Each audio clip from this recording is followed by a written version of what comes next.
This is Chris K with your Peak Fitness single leg stance test.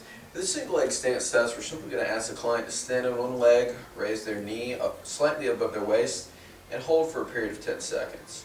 What we're looking for in this test is whether or not the client is able to remain a nice upright torso, meaning they're staying as tall as possible, or if they're side flexing to one side, unable to maintain balance, or you find that they're, again, leaning forward or flexing to the side. Make a note of that. Pay particular attention to their waist, whether or not it's moving to the side, to the position of their knee, whether or not it's external or internally rotating, and then as well the position of their foot, whether or not it's pronating, kind of losing its arch, or if it's able to maintain balance. All right.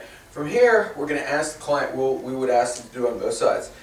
Then we're going to ask the client to perform a single leg squat. All right. For the single leg squat, the knee is going to come slightly behind the lead leg here. I'm going to squat down, up and down 3 times.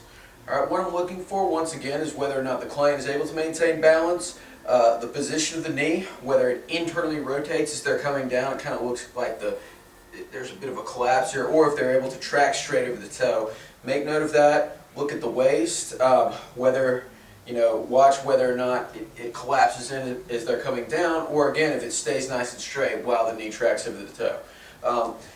Note those issues, so you would ask them to do the single leg stance, followed by the single leg squat.